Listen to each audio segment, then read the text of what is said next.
नमस्कार। Sunday special में एक बार फिर बात करेंगे दिल्ली के विधानसभा चुनाव पर। और इस सप्ताह तो दोस्तों विधानसभा चुनाव पर चर्चा करना इसलिए भी बनता है क्योंकि 5 फरवरी को मतदान होना है और 8 फरवरी को रिजल्ट आ जाना है। तो अगले सप्ताह तो हम चर्चा करेंगे, दिल्ली चुनाव के नतीजों पर चर्चा करेंगे। लेकिन आज एक बार एक पारंपरिक वीडियो, एक परंपरागत वीडियो जो ये बताने वाला वीडियो हो कि दिल्ली में इस समय माहौल क्या है और जब मतदाता मतदान से केवल 2 दिन बीच में बचे हुए हैं तो इस बीच मतदाता के मन मस्तिष्क में क्या विचार विमर्श चल रहा है। और मैं आपको बता दूं कि जिस दिन मतदान होगा दिल्ली में उससे अगले दिन हमारी किताब का विमोचन होना है। आप लोग जानते ही हैं कि जो हमारी हिंदी की सुपरहिट किताब है हिंदुत्व की हैट्रिक, उसका इंग्लिश वर्जन आ चुका है जो इस समय प्रगति मैदान में चल रहे पुस्तक मेले में उपलब्ध है। पुस्तक मेले में ही 6 तारीख को इसका विमोचन होगा। आप सब लोग भी उस कार्यक्रम में आमंत्रित हैं। अगर आप दिल्ली में रहते हैं तो अवश्य आ सकते हैं। तो दिल्ली में निश्चित रूप से 5 तारीख को जब मतदान हो चुका होगा तो 6 तारीख को जब हम लोग इस डिस्कशन में भाग लेंगे, अपनी बुक लॉन्च में भाग लेंगे, तो दिल्ली के चुनाव पर भी तो चर्चा वहाँ निश्चित रूप से होती हुई नजर आएगी। लेकिन आज जब हम मतदान से लगभग 3 दिन पहले आपसे बात कर रहे हैं तो दिल्ली का इस समय क्या माहौल है और आज की तारीख में सत्ताधारी पार्टी आम आदमी पार्टी किस स्थिति में खड़ी हुई है, इसकी विवेचना करना भी तो बनता ही है। आप सब लोग जानते ही हैं कि शनिवार को केंद्रीय बजट पेश किया गया और केंद्रीय बजट में निर्मला सीतारमण वित्त मंत्री ने 12 लाख तक की आमदनी वाले लोगों को इनकम टैक्स की सीमा से बाहर कर दिया। यानी कि अगर आप सालाना 12 लाख रुपए कमाते हैं, 1 लाख रुपए प्रति महीना कमाते हैं तो आपको कोई इनकम टैक्स दे नहीं होगा। ये एक बड़ा संकेत है दिल्ली के विधानसभा चुनाव के नतीजों के लिए। हालांकि चुनाव आयोग ने यह कहा था कि कोई भी इस तरह की घोषणा नहीं की जाएगी जो डायरेक्ट दिल्ली को इम्पैक्ट करती हो, लेकिन ये तो पूरे देश के लिए घोषणा थी, इसमें तो कोई बात थी नहीं। और पिछले कई सालों से लगातार मिडिल क्लास, मध्यम वर्ग, जो खासतौर से दिल्ली में सबसे ज़्यादा रहता है और जो चुनाव की दशा दिशा तय करता है, उसकी ये डिमांड चल रही थी कि मोदी सरकार क्यों कुछ नहीं कर रही है हमारे लिए। पिछले मुझे लगता है कि शायद 6-7 साल हो गए थे जब इनकम टैक्स का जो स्लैब है उसमें कोई बदलाव नहीं किया गया था। अभी लोकसभा के चुनाव हुए, भारतीय जनता पार्टी की 240 सीटें आई। उस समय भी एक बार फिर ये मांग उठी थी कि केंद्र सरकार को इस बारे में सोचना चाहिए कि वो जो वोटर उसके लिए वोट डालने के लिए घर से निकलता है, लंबी लंबी लाइनों में जाकर वोट डालकर आता है, उसको डायरेक्ट उन्होंने क्या फ़ायदा दिया है। और मेरी जो किताब थी हिंदुत्व की हैट्रिक, जो हिंदी में आ चुकी है और अब इंग्लिश में भी आ गई है, उसमें भी मैंने यही बताने की कोशिश की थी कि साहब ये 240 सीटें जो भाजपा को मिली है ना, ये सिर्फ और सिर्फ उस कट्टर मतदाता की वजह से मिली है जो भारतीय जनता पार्टी की हिंदूवादी सोच को लेकर आज भी उसके साथ खड़ा रहता है, जिसके मन में हमेशा ये चलता रहता है कि यार चलिए कुछ नहीं, 2 पैसे मेरी जेब से ज़्यादा जा रहे हैं लेकिन हिंदुओं के लिए बढ़िया काम कर रही है मोदी की सरकार। उसके बारे में मैंने उस किताब में लिखा था। और वो जो वर्ग है दिल्ली में हर इलाके में आच्छादित है। दिल्ली के कोने कोने में चला जाइए आप, जो हाई राइज सोसाइटीज़ हैं, हाई राइज बिल्डिंग्स हैं, वहाँ पर अगर आप जाएंगे तो आपको भारी संख्या में ऐसे वोटर्स मिल जाएंगे जो इनकम टैक्स में छूट ना मिलने के कारण, इसके स्लैब में परिवर्तन ना होने के कारण पिछले काफ़ी समय से भारतीय जनता पार्टी से नाराज चल रहे थे। और अब जब ऐसी स्थिति में आ गई है पार्टी कि साहब दिल्ली में चुनाव जीत पाएगी या नहीं, इस बार भी भाजपा को कुछ श्योर नहीं लग रहा था, तो ऐसे समय में ठीक मतदान से 4 दिन पहले वित्त मंत्री द्वारा इतनी बड़ी घोषणा कर देना निश्चित रूप से बीजेपी को लाभ दिलाएगा। और अरविंद केजरीवाल, पूर्व मुख्यमंत्री, आम आदमी पार्टी के सबसे बड़े नेता, वो तो इनकम टैक्स के बहुत बड़े अफसर रहे हैं। वो तो जानते हैं कि ये मतदाता पर कितना बड़ा प्रभाव डाल सकता है। तो आज सुबह, रविवार की सुबह, अरविंद केजरीवाल साहब एक प्रेस कॉन्फ्रेंस करने के लिए आ गए। मैंने सोचा कि शायद आज जो कल बजट आया है उस पर कोई प्रतिक्रिया देंगे, उस पर कोई बात करेंगे, लेकिन उन्होंने तो नई कहानी शुरू कर दी।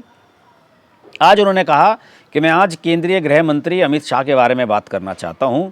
अमित शाह ने पूरी दिल्ली में गुंडागर्दी मचाई हुई है, कभी लोगों को पिटवाया जा रहा है, किसी को अरेस्ट कराया जा रहा है, किसी को कुछ कराया जा रहा है, और आप सब लोग सोशल मीडिया पर हैशटैग अमित शाह की गुंडागर्दी जो है वो चलाएं और उससे ट्विटर पर ट्रेंड चलेगा। और अमित शाह के बारे में अगर आपको कोई कंप्लेन करनी है, अमित शाह आपका कहीं उत्पीड़न करवा रहे हैं, तो उसको आप सोशल मीडिया पर ट्रेंड करा सकते हैं। मेरी समझ में नहीं आया कि चुनाव से 3 दिन पहले अरविंद केजरीवाल गृह मंत्री अमित शाह पर इस तरह का हमला क्यों बोल रहे हैं। फिर मैंने अमित शाह का पिछला 1 सप्ताह का कार्यक्रम देखा कि पिछले 1 सप्ताह अमित शाह ने दरअसल किया क्या है। मैं बताता हूं कि किया क्या है अमित शाह ने। मैं आपको बता दूं कि 25 जनवरी को संकल्प पत्र जारी किया था अमित शाह ने दिल्ली के लिए, जो बीजेपी का घोषणा पत्र जिसको कहते हैं वो जारी किया था और बड़े बड़े ऐलान किए थे, जिसमें सबसे बड़ा ऐलान ये था कि जो 1700 कॉलोनियाँ हैं, अवैध कॉलोनियाँ हैं जिसे लाल डोरा का इलाका कहते हैं, उन सबको रेगुलराइज किया जाएगा।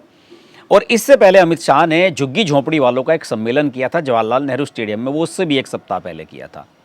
इन 2 घटनाओं के बाद ऐसा लग रहा है कि अमित शाह ने बीजेपी की दिल्ली चुनाव की कमान पूरी तरह से अपने हाथ में ले ली है। हालांकि मोदी जी की द्वारका में एक रैली भी हुई पिछले सप्ताह, लेकिन अमित शाह ने जो पिछले सप्ताह किया है, मैंने बाकायदा नोट डाउन किया है कि अमित शाह ने पिछले सप्ताह में किया क्या है। देखिए, 25 जनवरी को संकल्प पत्र लॉन्च किया, श्रीनगर और राजौरी गार्डन में जनसभाएं उन्होंने संबोधित की। 26 जनवरी को गणतंत्र दिवस था, सुबह गणतंत्र दिवस के कार्यक्रम थे सब जगह, लेकिन उसके बाद 26 जनवरी की शाम को उन्होंने नरेला में एक मीटिंग को संबोधित किया। 27 को जरूर वो अपने कामकाज में व्यस्त रहे, उन्होंने शायद अपने विभाग के कामकाज निपटाए होंगे, लेकिन 28 को देखिए उन्होंने बदरपुर में रोड शो किया, कालकाजी और कस्तूरबा नगर में सभाएं की। फिर उसके बाद शुक्रवार को उन्होंने 4 सभाएं की, नई दिल्ली, शालीमार बाग, वजीरपुर और रोहिणी। और नई दिल्ली विधानसभा सीट किसकी है? अरविंद केजरीवाल की, जहां से प्रवेश वर्मा उनके सामने बीजेपी की टिकट पर लड़ रहे हैं। और कल यानी कि शनिवार को उन्होंने शाम के समय रोहतास नगर में रोड शो किया, करावल नगर में सभा की और मुस्तफाबाद में सभा की मोहन सिंह बिष्ट के समर्थन में। और उन्होंने जिस तरीके से अरविंद केजरीवाल को ललकारा है और जिस तरीके से जिसे कहते हैं ना कि आम जनता की भाषा में अरविंद केजरीवाल के घोटालों, भ्रष्टाचार को उन्होंने उजागर करना शुरू किया है, इतना बढ़िया तरीके से कोई दूसरा कर नहीं पाया। उन्होंने तो सवाल भी खड़े किए कि भैया आप तो ये कहते थे कि हम सरकारी गाड़ी में नहीं चलेंगे, सरकारी बंगला नहीं लेंगे, तो फिर 51 करोड़ रुपए सरकारी बंगले पर कैसे खर्च कर दिया आपने, शीश महल बनवाने पर। तो मुझे लगता है कि अमित शाह ने जिस तरीके से डायरेक्ट हिट करना उनको शुरू किया है, उससे अब माइंड डाइवर्ट हो गया है अरविंद केजरीवाल का भी। अरविंद केजरीवाल को ये लग रहा है कि भाई अमित शाह कुछ ना कुछ करके मानेंगे, तो इसी वजह से उन्होंने आज ये प्रेस कॉन्फ्रेंस की और ये कहा कि अमित शाह की गुंडागर्दी, ये ट्रेंड चलाया जाना चाहिए सोशल मीडिया पर। हालांकि आप सर्च कर लीजिए, मुझे तो एक ट्वीट भी इस हैशटैग के साथ आज नज़र नहीं आया। दूसरे, उन्होंने ये कहा कि साहब अमित शाह गुंडागर्दी कर रहे हैं, लोगों को पिटवा रहे हैं, जेल में बंद करा रहे हैं, लेकिन एक भी उदाहरण पेश नहीं किया कि बताते कि भाई ये इंसिडेंट हुआ है। अगर आम आदमी पार्टी के किसी कार्यकर्ता के साथ कोई ऐसा इंसिडेंट हुआ है, उसको ही इंगित करते, उसको बताते कि साहब आपने ये किया, हमारे आदमी को पिटवा दिया, हमारे आदमी को बिना वजह जेल में बंद करा दिया। कुछ बताते, तो कुछ बताने के लिए था ही नहीं। बताया किसने? बताया आम आदमी पार्टी की राज्यसभा सांसद स्वाति मालीवाल ने। अरविंद केजरीवाल की इस प्रेस कॉन्फ्रेंस को सुनने के बाद स्वाति मालीवाल ने सोशल मीडिया पर एक पोस्ट लिखी और उसमें पुरानी कटिंग्स डाली, जब वो उनसे मिलने के लिए पिछले साल गई थी अरविंद केजरीवाल के शीश महल में, और वहाँ पर विभव कुमार ने और उनके कुछ साथियों ने अरविंद केजरीवाल के मौजूदगी में, घर में मौजूद रहते हुए स्वाति मालीवाल के साथ मारपीट की थी। उन्होंने लिखा, स्वाति ने, कि आजकल हर दिन केजरीवाल जी रोती हुई शक्ल लेकर आते हैं, बोलते हैं कि बहुत गुंडागर्दी हो रही है और हमें हाय रे बचाओ, और जब मुझे अपने घर पर पिटवाया था तब इनको शर्म नहीं आई थी क्या जरा सी भी? और गुंडे पालते हो और दुनिया के सामने महात्मा गांधी बनने का ढोंग करते हो। ये स्वाति मालीवाल कह रही है। ये वही स्वाति मालीवाल है जो अरविंद केजरीवाल की लगभग 20 साल से साथी रही है। जब ये एनजीओ में काम किया करते थे, दिल्ली की झुग्गी झोंपड़ियों में घुमा करते थे, वो अरविंद केजरीवाल को याद दिला रही है कि कम से कम आप तो गुंडागर्दी की परिभाषा दूसरों को सिखाए हो ही नहीं। और अरविंद केजरीवाल कह रहे हैं कि अमित शाह गुंडागर्दी कर रहे हैं, अमित शाह ये कर रहे हैं, अमित शाह वो कर रहे हैं। दरअसल अमित शाह ये कर रहे हैं कि अमित शाह ने अब दिल्ली के विधानसभा चुनाव की कमान अपने हाथ में ले ली है। एक एक प्रत्याशी का नाम लेकर अमित शाह उसे लोगों से परिचित कराते हैं और एक एक प्रत्याशी के बारे में बताते हैं कि उस प्रत्याशी ने क्या काम किया। जैसे मुस्तफाबाद से इस बार चुनाव लड़ रहे मोहन सिंह बिष्ट, मोहन सिंह बिष्ट पुराने बीजेपी के नेता हैं और मोहन सिंह बिष्ट इससे पहले करावल नगर से भी विधायक रह चुके हैं, लेकिन इस बार चूंकि करावल नगर से कपिल मिश्रा को टिकट दिया गया है तो इसलिए मोहन सिंह बिष्ट को टिकट दूसरी जगह शिफ्ट कर दिया गया। हालांकि मोहन सिंह बिष्ट मुस्तफ़ाबाद से भी वाकिफ़ हैं और वहाँ से भी चुनाव जीत चुके हैं। उनका हाथ उठाकर और जिस तरीके से लोगों से कसम खिलवाई, उन्होंने लोगों से कहा कि ये मोहन सिंह बिष्ट हैं, इनको चुनाव जितवाओगे या नहीं, पहले मुझे ये बताओ, इनको जितवाओगे नहीं, अगर आप इन्हें चुनाव जितवाओगे तो आप इन्हें चुनाव जितवा दो, बड़ा आदमी बनाने का काम मैं कर दूंगा। अब आप जनता के बीच जाकर खास तौर से एक पुराने नेता के बारे में अगर ये कहते हैं कि इनको बड़ा आदमी बनाने का काम मैं कर दूंगा, तो इसका मतलब क्या है? कुछ लोगों ने तो यहाँ तक अंदाज़ा लगाना शुरू कर दिया कि शायद मोहन सिंह बिष्ट को सीएम या डिप्टी सीएम बनाया जाएगा दिल्ली का, या मंत्री तो कम से कम बनाया ही जाएगा। और ये जो संदेश अमित शाह जैसे नेता जनता के बीच में जाकर देते हैं तो इससे एक बड़ा इम्पैक्ट जाता है। जनता को लगता है कि हाँ यार, मोदी, अमित शाह ऐसा आदमी अगर कोई बात कह रहा है तो उसकी बात में दम है। और वो मोदी तो पहले ही कह चुके हैं कि ये जो अरविंद केजरीवाल और उनकी पूरी पार्टी झूठ फैला रही है कि हम वेलफेयर स्कीम्स को बंद कर देंगे, ऐसा कुछ नहीं होने वाला है। वेलफेयर स्कीम जारी रहेंगी, बल्कि हम उनसे ज़्यादा बढ़ा चढ़ाकर इन स्कीम्स को आगे बढ़ाने वाले हैं। तो जब बड़े नेता जनता के बीच में जाकर जनता से सीधे कनेक्ट होकर आंखों में आंखें डालकर बात करने लगते हैं तो जनता में विश्वास बढ़ जाता है। और अमित शाह की लगभग 1 दर्जन के करीब इन सभाओं ने, अब टीवी पर भी लाइव टेलीकास्ट आता है, सोशल मीडिया, यूट्यूब पर, सब जगह इनका लोग टेलीकास्ट भी देखते हैं, क्लिप्स इनकी वायरल होने लगती हैं। तो इसका सीधा इम्पैक्ट लोगों पर जाता है कि देखिए भाई, अमित शाह ने वायदा किया है। और अमित शाह ने तो कल अपनी रैलियों में बजट का भी जिक्र करना शुरू कर दिया कि बजट में दिल्ली के लिए बहुत कुछ दिया गया है और अगर हम दिल्ली में सत्ता में आए तो यमुना को तो बिल्कुल साफ कर देंगे। नरेंद्र मोदी ने तो यहाँ तक कहा अपने भाषण में कि हम यमुना में वाटर मेट्रो चलाने की भी कोशिश करेंगे, जिससे यमुना का पानी साफ रहे और उसके पानी का जो फ्लो है उसका लाभ उठाया जा सके। तो आप इमेजिन कर सकते हैं कि दिल्ली के चुनाव को इस बार भारतीय जनता पार्टी ने किस स्तर से किस स्तर पर पहुँचा दिया है। हालांकि नतीजा तो 8 तारीख को आएगा, लेकिन आज की तारीख में आज बहुत सारे लोग मुझसे पूछते हैं कि भाई बताइए क्या माहौल है दिल्ली में। तो 36-34 का आंकड़ा अभी भी चल रहा है।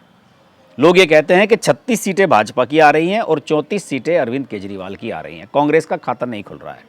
लोग ये शुरू से ही कह रहे हैं, मैं भी ये कह रहा हूँ। दूसरी बात, सब लोग जो कह रहे हैं कि कुछ भी हो जाए, अरविंद केजरीवाल अपनी सीट हार रहे हैं। कुछ लोगों ने तो यहाँ तक कहना शुरू कर दिया है कि शायद वहाँ पर संदीप दीक्षित दूसरे नंबर पर आ जाएं और अरविंद केजरीवाल तीसरे स्थान पर पहुँच जाएं। हालांकि मैं इससे एग्री नहीं करता। मेरा मानना है कि अरविंद केजरीवाल पहले और दूसरे नंबर के ही कैंडिडेट रहेंगे। लेकिन निश्चित रूप से दिल्ली का जो चुनाव है वो एक अलग दिशा में अब चल पड़ा है। अब दिल्ली के चुनाव में बीजेपी लगातार फाइट में आती चली जा रही है, बल्कि कुछ सीटों पर एज पर आ गई है। आम आदमी पार्टी का एक भी कैंडिडेट पूरे भरोसे के साथ ये नहीं कह सकता कि वो अपनी सीट 100% जीतने जा रहा है। जब मनीष सिसोदिया, आतिशी, अरविंद केजरीवाल, इनमें से किसी को अपनी जीत का भरोसा नहीं है तो बाकी को क्या भरोसा होगा। तो देखते हैं इस सप्ताह दिल्ली की जनता क्या करती है, क्योंकि इस सप्ताह तो मतदान भी हो जाएगा 5 तारीख को और फिर 8 को नतीजे भी आ जाएंगे। अगले संडे में जब हम मिलेंगे तो दिल्ली के चुनाव पर चर्चा करेंगे और देखेंगे कि जो आकलन और जो माहौल, जिसे कहते हैं ना कि अंडरकरंट तो दिल्ली में ये है कि आम आदमी पार्टी के खिलाफ माहौल बन रहा है। एंटी इनकम्बेंसी आम आदमी के खिलाफ बन रही है, लेकिन वो मतदाता के रुझान में कितना प्रकट हो पाती है ये तो 8 तारीख के नतीजों पर ही पता लग पाएगा। आज के वीडियो में इतना ही। वीडियो अच्छा लगे तो इसको लाइक कीजिए, शेयर कीजिए, और अगर हमारा ये संडे स्पेशल का एपिसोड आपको बढ़िया लगता है तो इसे अपने दोस्तों को फॉरवर्ड करें, इसे बढ़ाएं, लोगों को हमारे चैनल को सब्सक्राइब करने के लिए बोलें और सोशल मीडिया पर भी इसको अवश्य शेयर करें। और अगर आप दिल्ली के रहने वाले हैं तो नीचे कमेंट बॉक्स में अपना कमेंट जरूर लिखिएगा। हम सभी के कमेंट पढ़ते हैं और कोशिश करते हैं कि अच्छे सवालों के जवाब भी दिए जाएं। नमस्कार। अगर आपको हमारी वीडियो पसंद आई तो वीडियो को लाइक करें, चैनल को सब्सक्राइब करें और नोटिफिकेशंस के लिए बेल आइकन को प्रेस करें।